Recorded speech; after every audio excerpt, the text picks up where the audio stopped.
Bună ziua! Bine v-am regăsit! Astăzi vom face o rețetă de ciuperci la tigaie cu usturoi, ceapă și pătrunjel.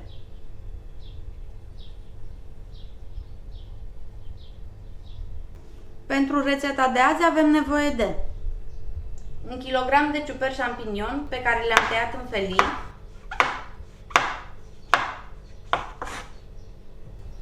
2 cepe medii tocate mărunt,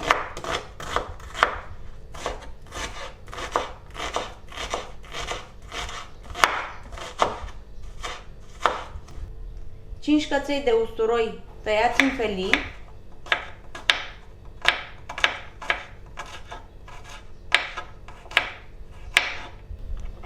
o legătură de pătrunjel tocat fin,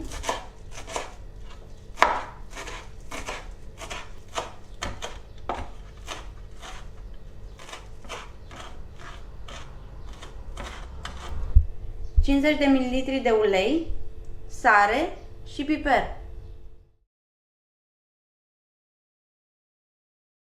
Punem uleiul la încins într-o creață încăpătoare. Când acesta s-a încins, adăugăm ceapa.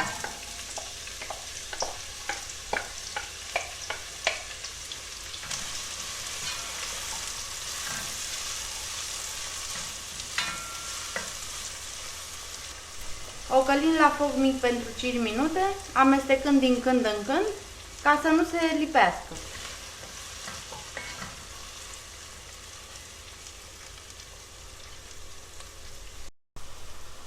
Când ceapa s-a înmuiat, adăugăm usturoiul,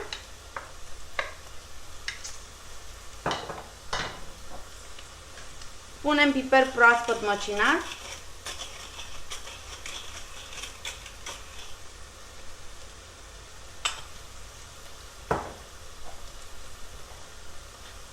și puțină sare.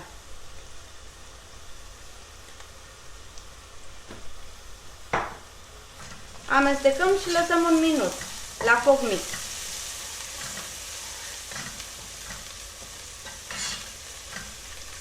Amestecăm continuu pentru ca usturoiul să nu se prăjească prea tare, pentru că va fi amărui dacă îl prăjim prea tare.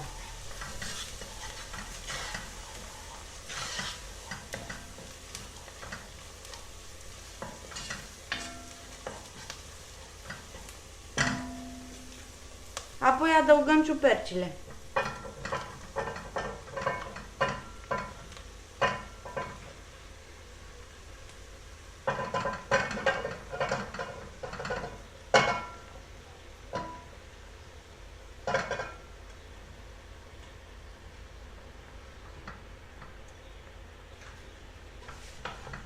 Amestecăm bine.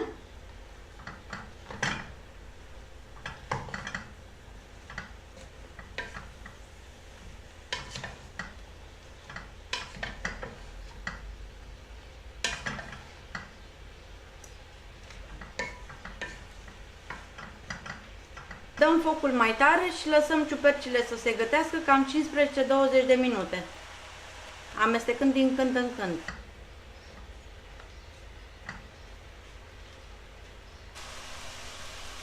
După 20 de minute adăugăm pătrunjelul,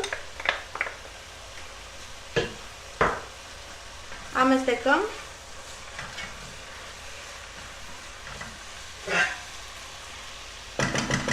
închidem focul, acoperim cratița cu capac și lăsăm cam pentru 5-10 minute să se infuzeze toate aromele. Apoi putem servi.